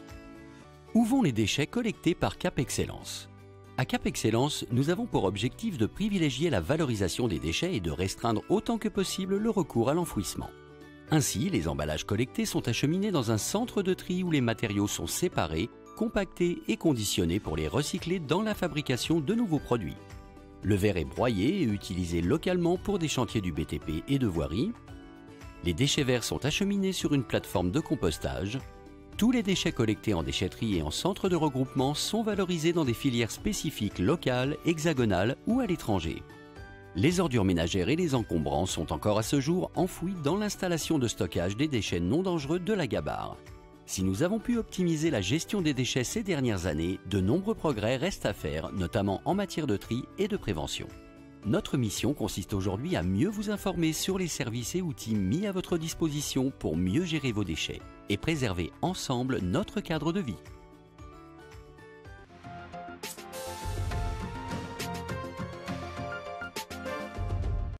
À peu près donc le schéma de gestion, comprendre donc la gestion des déchets. Basile de Togo, réaction. Oui, nous avons bien identifié, n'est-ce pas, le schéma, comme nous avons dit tout à l'heure, que cela relève, n'est-ce pas, du cycle de gestion des ordures ménagères que nous avons au quotidien de nos populations. Pour continuer, je dirais que la loi numéro 96/12 du 5 août 96 portant la loi cadre pour la gestion de l'environnement dispose de manière efficiente et efficace d'un mécanisme de traitement des ordures ménagères. Et cela répond, n'est-ce pas, en droit de ligne avec ce que nous avons vu dans la vidéo tout à l'heure. Mais il faut relever qu'il y a quand même un problème d'incivisme au sein de nos populations. Parce qu'il faut quand même le dire. Ici, nous n'avons pas encore cette attitude, n'est-ce pas, de véritablement classifier les ordures ménagères. Je reviens à vous. Vous avez parlé d'un problème d'incivisme. Vous envoyez toutes aux populations et moi je suis surpris. Parce qu'effectivement, c'est vrai, ceux qui jettent des ordures par terre, ceux qui jettent dans des caniveaux, ça c'est de l'incivisme. Mais maintenant, la classification de ces ordures par ordre ne révèle plus de l'incivisme, c'est plutôt maintenant de la connaissance. Et là maintenant, qui est responsable? Oui, nous avons bien épilogué là-dessus. Nous avons dit qu'il y a un problème de traitement des ordures ménagères au Cameroun. Ça, c'est quelque chose dont nous ne pouvons pas débattre là-dessus. C'est une vérité. Parce que le traitement aujourd'hui s'est fait de manière sauvage, comme l'a dit l'expert sur la... Qui doit dire aux populations que les plastiques, par exemple, voici sa place ici. Les verres, voici sa place ici. Je ne sais pas quoi d'autre, voici sa place ici. Vous avez 4 bacs à ordures. Chaque bac devrait avoir son type d'ordure. C'est ça que je parle. Qui doit dire aux populations cela? Non, parce que les populations ne sont pas forcément censées maîtriser ce type de variation. Ça demande quand même des experts. Tout à fait. Et qui devraient, en principe, leur dire comment faire. Cette communication doit être... Est-ce que c'est fait? Cette communication doit être faite par l'État ou par les collectivités décentralisées. Mais je dis encore que même si ces populations le font, puisque nous avons un problème de traitement ici, des ordures ménagères, où on fout tout et on va déposer juste, sans toutefois trier ceux qui sont des bouteilles plastiques, les bouteilles cassables et autres. C'est ça le problème de traitement des ordures ménagères dont nous disposons ici, au Cameroun. Et je crois qu'avec cette façon de faire, nous ne pouvons pas véritablement arriver au niveau où nous allons sensibiliser les populations. Parce que même si nous les sensibilisons, ce qu'il va revenir, c'est que quand la société qui est en charge de la collecte des ordures ménagères viendra, ils vont porter tout et le mettre dans un endroit comme des structures. C'est ça le problème. Donc ici, il n'y a pas encore véritablement une entreprise de traitement où on recycle peut-être les bouteilles plastiques, les bouteilles cassables et les autres bouteilles, les autres éléments pour en faire peut-être de l'engrais. Il y a pourtant des entreprises qui ont ce type de... Oui, il y a des entreprises, mais sauf que je ne pense pas que l'État a pris suffisamment de dispositions pour que ces entreprises puissent aller... Tandis qu'il y a un laxisme quelque part. Tout à fait. Ces entreprises n'ont pas le feu, comme on dit souvent, le feu derrière, pour faire ce qu'elles doivent faire. Simon Yefou, nous sommes maintenant en train de sortir dans des situations pareilles. Peut-être, vous avez vu tout à l'heure ce décryptage qui montrait quand même ce schéma d'éjection des ordures, qui nécessite, il faut dire, non seulement une organisation appropriée, mais davantage aussi les moyens. De là, est-ce que les collectivités, quand on les connaît, ces collectivités ici au Cameroun qui traînent la patte, on peut se demander, est-ce qu'elles peuvent arriver à des tâches pareilles? Voilà des modèles qu'il faut copier. On a l'habitude de copier les mauvais exemples. On dit souvent que les mauvais exemples sont plus faciles à imiter que les bons exemples. Voilà une méthode efficace de collecte et de gestion des ordures, telle que le reportage nous a montré. Déjà, au niveau de la collecte, on dit que la collecte se fait à domicile, selon un calendrier bien préétabli et qui est scrupuleusement respecté. Bon, chez nous, qu'est-ce qui se passe? quand les camions de la société de ramassage des ordures disent qu'ils vont aller de quartier en quartier ramasser les ordures, parfois on vient une fois par semaine, parfois 3 semaines, il n'y a aucun camion. Cela permet aux populations de balancer les ordures n'importe où. Alors que, donc quand on dit que les villes occidentales sont propres, c'est-à-dire quand la collecte des déchets se fait à domicile, ça veut dire qu'on ne laisse pas à la population la possibilité de balancer les ordures n'importe où. Donc voilà des exemples à copier. Et on nous dit aussi dans le reportage que ne sont enfouis que les déchets dont le degré de dangerosité n'est plus établi. Après avoir trié tout ce qu'on relevait tout à l'heure, le plastique, le verre, ainsi de suite, les piles, ainsi de tous ces déchets dangereux, avant d'enfouir ce qui va, c'est-à-dire les déchets organiques qui vont se dégrader dans la nature. Et aussi, j'ai eu même à le relever sur ce plateau dans une émission précédente, et ici en Afrique, il y a l'exemple du Rwanda. Les villes rwandaises sont réputées les plus propres du continent africain, tout simplement parce qu'on a parlé du jeudi propre, du mercredi propre. C'est scrupuleusement respecté dans ce pays. Là-bas, ils ont même institué ça dans la Constitution. Il y a même les amendes et les populations, même pas parce qu'il y a les amendes, c'est-à-dire par élan citoyen, participent efficacement aux journées de propreté. On voit même souvent le président de la République lui-même donner l'exemple avec l'appel en train de donner curer les caniveaux pour donner l'exemple à la population. Ça, c'est des modèles qu'il faut copier. C'est vrai qu'il n'a pas 89 ans. Hein? Donc, on peut comprendre qu'il n'a pas 89 ans, donc il peut encore sortir dans la rue faire ce type de travaux. C'est un modèle, effectivement. Simon Yepou. Avant de revenir à vous, Luc René Talon, je voudrais qu'on aille encore voir un autre décryptage. Celui-là, cette fois-ci, va parler de la gestion de la collecte des déchets jusqu'au traitement. Et nous allons apprendre encore beaucoup de choses. Je vous suggère de regarder avec beaucoup d'attention ce décryptage.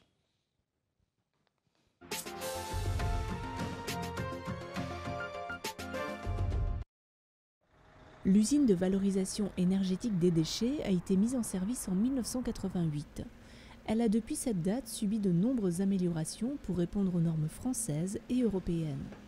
Elle travaille pour les déchets ménagers de 540 000 habitants, toutes les communautés de communes du Nord Finistère. De Plouigneau jusqu'à Le Conquet, on a même les déchets ménagers de Ouessant.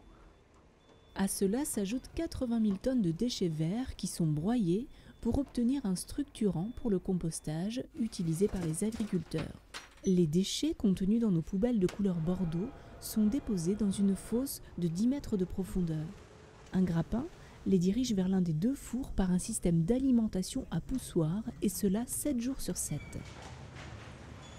Nos déchets ménagers sont brûlés à une température de 850 degrés. Pendant toute la phase d'incinération, des contrôles sont effectués en temps réel sur les fumées pour procéder à la mise en place de traitements correctifs ou neutralisants. Une ligne spécifique prend en charge les conteneurs provenant des hôpitaux. Ils sont traités dans les 2 jours suivant leur date de réception. Ceux-ci, une fois vidés dans les fours, sont lavés et désinfectés. Ces déchets représentent environ 2800 tonnes par an. Il n'existe que 2 sites en Bretagne qui traitent ces déchets, Brest et Nantes. La chaleur produite est récupérée pour alimenter le réseau de chaleur de la ville de Brest. Ce circuit de distribution de chauffage urbain parcourt 45 km. L'eau quitte le site à 107 degrés et revient à 80 degrés. C'est 30 000 équivalents logements qui sont chauffés par le site du Spernote, dont l'hôpital de la Cavale Blanche, l'hôpital Morvan, les universités, les maisons de retraite et plusieurs logements collectifs de Brest Métropole Océane. La vapeur produite par les chaufferies servant à brûler nos déchets ménagers est aussi utilisée pour produire de l'électricité, qui est introduite dans le réseau 20 000 volts. Cela représente une énergie pour 30 000 équivalents logements. Cette production est doublée par 2 chaudières à gaz pour parer à toute défaillance des fours en période hivernale. On effectue une surveillance assidue des rejets, notamment des fumées, de l'eau et des déchets, des sous-produits de la combustion, c'est-à-dire les mâches fer et les résidus d'épuration des fumées. Les résidus de combustion, comme le mâche-fer, sont enlevés chaque jour par camion vers une plateforme de maturation. Le mâche-fer est ensuite transformé pour être utilisé dans la construction de routes. Les cendres provenant des fumées sont dirigées vers un centre de traitement. Un bâtiment est dédié au traitement des fumées. Elles sont dépoussiérées, neutralisées et analysées avant rejet dans l'atmosphère conformément aux réglementations nationales et européennes. On a une surveillance constante de ce qu'on rejette dans l'atmosphère. On fait une mesure pour à peu près une dizaine de paramètres toutes les 10 secondes. Ces mesures sont moyennées toutes les 10 minutes, sont moyennées toutes les demi-heures, sont moyennées toutes les 24 heures. Et on restitue ces valeurs au service administratif et on a pour toutes ces valeurs des limites à ne pas dépasser. Pour faire face à l'extension du réseau de chaleur, une unité de combustion de plaquettes forestières entièrement automatisée a été construite. Elle utilise du bois non exploitable par l'industrie et peut brûler 4 tonnes de matière par heure, soit 600 tonnes par semaine. Cette chaleur est injectée dans le réseau de chauffage urbain en complément de l'énergie produite par les vapeurs des chaudières d'incinération. 75% de la valeur énergétique contenue dans les déchets est revalorisée, soit sous forme thermique, soit sous forme électrique. Et on produit un bilan d'activité qui est transmis aux associations une fois par an. Et les associations peuvent exercer sur nous un contrôle de notre activité.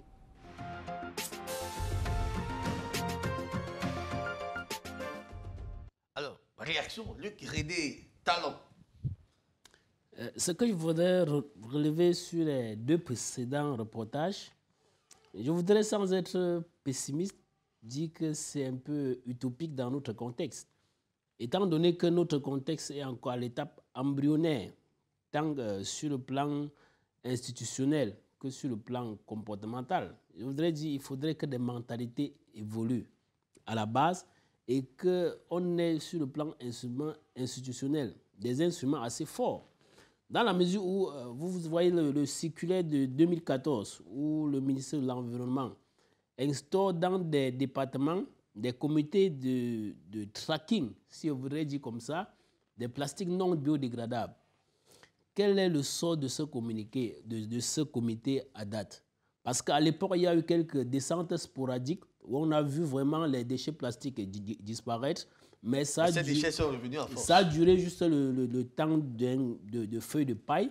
Et ces déchets, aujourd'hui, c'est revenu pour plutôt détruire l'économie. Parce que ces déchets plastiques étaient produits avant localement. Le paquet de plastique blanc, comme on appelle communément, ça se vendait à 100 francs. Aujourd'hui, on a interdit à toutes ces sociétés de fonctionner, de ne plus produire ces plastiques de basse densité en faveur des entrées plus ou moins je voudrais dire légal, la contrebande. Parce qu'au marché, nous avons encore le même stock de plastique, alors que c'est maintenant la contrebande. Le même paquet de plastique qui coûtait avant 100 francs, maintenant c'est 350. On passe dessus, ça nous intéresse pas le prix du plastique. C'est pour quelle l'économie? Allez-y tout droit, s'il vous plaît, on n'a plus de temps. Donc pour revenir dans ces différents reportages, je voudrais dire c'est des modèles. Le premier en est un modèle, encore plus ceci. Mais ceci, on ne devrait même pas encore en parler, mais revenir dans notre contexte pour dire qu'est-ce qu'on a déjà expérimenté, qu'est-ce qui a manqué. Qu'est-ce qu'on a déjà expérimenté, qu'est-ce qui a manqué? Ce qu'on a déjà expérimenté, si vous arrivez à Kolfoulou, vous allez constater que la décharge de Kolfoulou, il y a une station d'expérimentation qui permet de produire le biogaz. Ça voudrait dire la méthanisation. Quand les ordures se dégradent, ça sort sous forme de vapeur dans la méthane. On peut donc récupérer ça sous forme de gaz domestique. Maintenant, ce projet qui a été mis en place et qui a eu ce centre pilote, où en est-on aujourd'hui? Qu'est-ce que les pouvoirs publics ont fait pour accompagner Ça veut dire qu'il n'existe plus. Je ne peux pas être... Mais il n'est pas sur le terrain, on ne le voit pas. On ne voit pas ce projet s'implémenter, ça veut dire qu'il n'existe plus. On ne le voit certainement pas parce que si on a bien bémol. Si ça avait pris corps, on devrait rencontrer sur nos marchés du gaz produit Cameroun. Du gaz, ça veut dire issu de la méthanisation de ces déchets. Ça, c'est le cas de Yaoundé. Mais je ne sais pas si à PK10, on a même expérimenté ce cas-là, encore moins au niveau de la décharge sur la route de Fumban à Bafoussam. Donc, ce cas de méthanisation, ça voudrait dire obtenir du biogaz à partir de la biodégradation de ces déchets. C'est ce qui, à mon avis, est plus facile dans notre contexte. Parce qu'installer des industries comme le dernier reportage, pour l'incinération, installer des capteurs qui doivent atténuer. Ça demande des gros moyens. Ça nécessite des gros moyens. Ils ne sont pas à la hauteur des collectivités territoriales décentralisées. Tout à fait. Sauf que les collectivités. Mais peut-être les mairies des villes en peuvent. La mairie de la ville de Douala, par exemple, a ses moyens pour le faire. J'aurais souhaité donc que la mairie de ville de Yaoundé puisse soutenir donc le projet pour qu'on puisse avoir du gaz domestique à travers de la méthanisation, de la biodégradation de ces ordures ménagères qu'on a enfouies. Si on prend aussi l'exemple du compost, faites rapidement, le problème aussi du compost relève de son coût, parce que le compost, il faut biodégrader, après sécher, ainsi de suite. Et quelle est la valeur économique pour le producteur? Le producteur, généralement, veut du vite fait. C'est facile pour lui d'acheter des engrais chimiques à proximité, parce qu'entre le centre de production de compost et le centre d'utilisation, le lieu d'utilisation, il y a souvent un grand gap, un grand décalage qui ne permet pas vraiment d'utiliser ce compost-là à proximité. D'où les producteurs de produits maraîchers ou toute autre culture. Inonder les marchés. Très bien. On va suivre ce dernier reportage. C'est une analyse qui évoque les impacts des déchets sur le changement climatique, l'environnement et la santé humaine. Avec beaucoup d'attention que je vous suggère de suivre cela.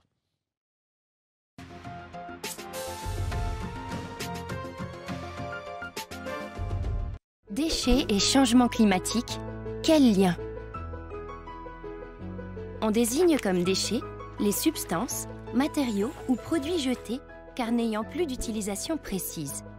On peut classer les déchets en fonction de leur provenance, à l'image des déchets industriels, du bâtiment ou encore des déchets ménagers. Restes de repas, emballages, verres. Dans le monde, entre 3 et 4 milliards de tonnes de déchets ménagers sont produits annuellement. Cette production diffère d'un continent à l'autre. En moyenne, un Européen produit 2 kg de déchets par jour, tandis qu'un Africain en produit 600 grammes. En France, seulement 40% des déchets ménagers sont recyclés. 30% sont stockés en décharge et 30% incinérés. Les impacts des déchets. Les déchets ont un impact sur le changement climatique. Le traitement et la gestion des déchets sont responsables de 3% des gaz à effet de serre mondiaux émis chaque année dans l'atmosphère. Ce pourcentage augmente lorsqu'on prend en compte les émissions dues à la fabrication des produits avant qu'ils ne deviennent des déchets, extraction et transformation des matières premières, comme le pétrole ou les métaux, fabrication du produit, distribution, etc. Les déchets ont aussi un impact sur la santé humaine et la dégradation de l'environnement. Leur production et leur gestion contribuent à la pollution de l'air, de l'eau et des sols. Mais alors, comment limiter cet impact? La solution serait de passer d'une économie linéaire, on produit, on consomme, on jette, à une économie circulaire, en favorisant une production durable, en concevant des produits au cycle de vie plus long, non polluants et privilégiant la logique zéro déchet, à l'image d'une tasse en porcelaine. Un gobelet réutilisable ou biodégradable peut aussi être privilégié. Un mode de consommation plus sobre. Éviter le jetable, privilégier les produits en vrac ou recyclables. Une gestion plus durable des ressources grâce à la réparation, la réutilisation, le tri ou encore le recyclage. Les déchets peuvent aussi être valorisés en ressources. Par exemple, le compostage permet de transformer les déchets de cuisine en engrais naturels. À chaque étape, il faut penser à la protection de la santé et de l'environnement. Aujourd'hui, les pays du Sud manquent de moyens pour gérer leurs déchets. En témoignent les décharges à ciel ouvert polluantes et dangereuses pour la santé. L'économie circulaire permettrait de résoudre en partie les problèmes de collecte des déchets. En adaptant sa consommation et en améliorant le recyclage des déchets, chacun peut contribuer à réduire son impact sur le changement climatique la santé et l'environnement. N'oublions pas, le meilleur déchet est celui qu'on ne produit pas.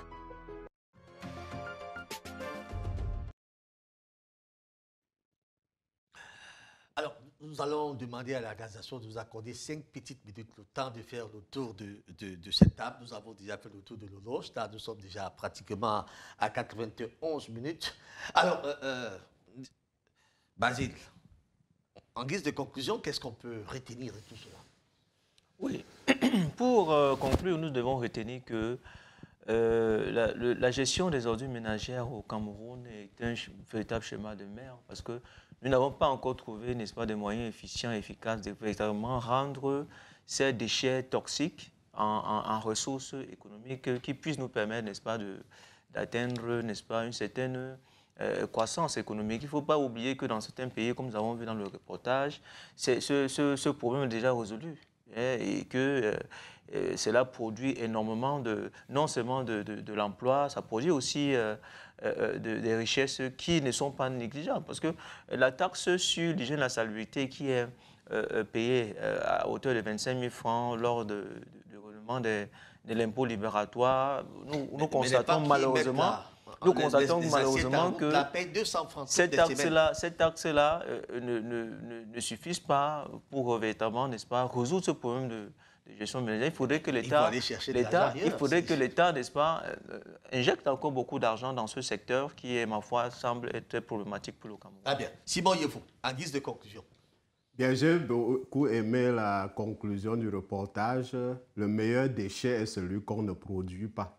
Mais il y a certaines choses qui sont quelque peu inexactes. Quand on dit que les pays africains n'ont pas les moyens pour gérer les déchets, je dis que ce n'est pas totalement vrai. Il y a parfois les moyens. Ces moyens sont seulement mal utilisés parce qu'on ne met pas les déchets là dans l'ordre des priorités.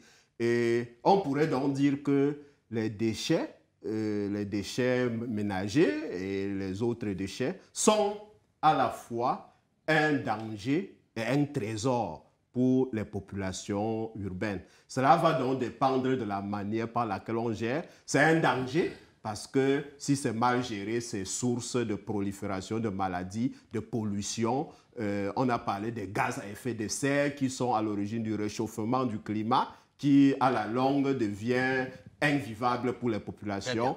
Un trésor parce que quand c'est bien géré, c'est une source d'énergie, une source de matières premières.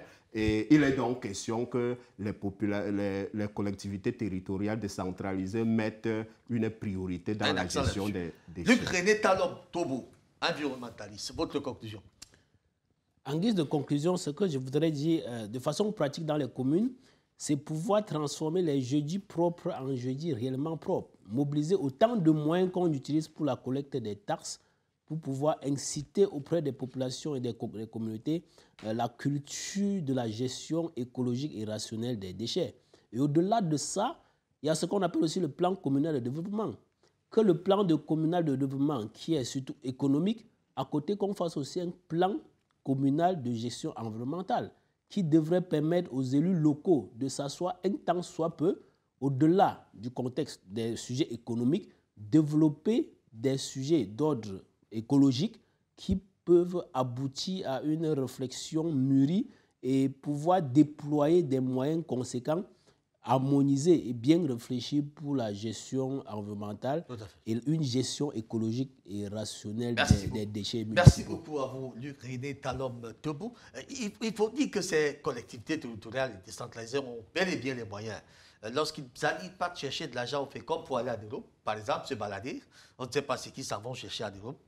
Ces argents-là pourraient bel et bien servir pour gérer ces aspects de l'environnement qui sont d'ailleurs prioritaires pour les vies des populations. Donc, il n'est pas question de dire qu'il n'y a pas de moyens. En tout cas, s'il n'y en a pas, allez les chercher là où ils se trouvent. Le plus important, c'est que les populations se sentent mieux là où elles sont. Et je corrobore avec vous, Simon Yefou. Je ne suis pas du tout d'accord quand on dit que ces collectivités territoriales décentralisées n'ont pas de moyens. Ils ont énormément de moyens. Ils en ont même suffisamment pour faire ce travail. Suffisant. Le plus important, c'est d'avoir cette volonté politique inscrite bel et bien dans leur plan de développement communal, dans leur plan de développement communal, pour qu'enfin les populations se sentent mieux. D'abord, elles sont là pour ces populations, je crois bien. Ces communes sont là pour les populations. Il faut donc tout mettre en œuvre.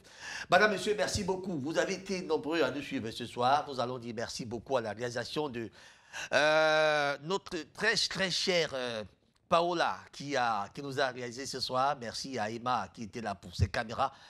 Merci également à Simo pour l'ingénierie et bien sûr tout le reste de l'équipe de production. Madame, monsieur, l'émission est en rediffusion les vendredis, les dimanches et le lundi. Vendredi, ça sera à 21h. Le dimanche, ça sera à 18h. Le lundi, ça sera à 22h. Avec beaucoup de plaisir, j'espère vous retrouver mercredi prochain pour un autre débat. Je voudrais dire pour une autre thématique mise sur la sensibilisation, bien sûr, et la connaissance. C'est ça, regard sur les communes. D'ici là, portez-vous bien.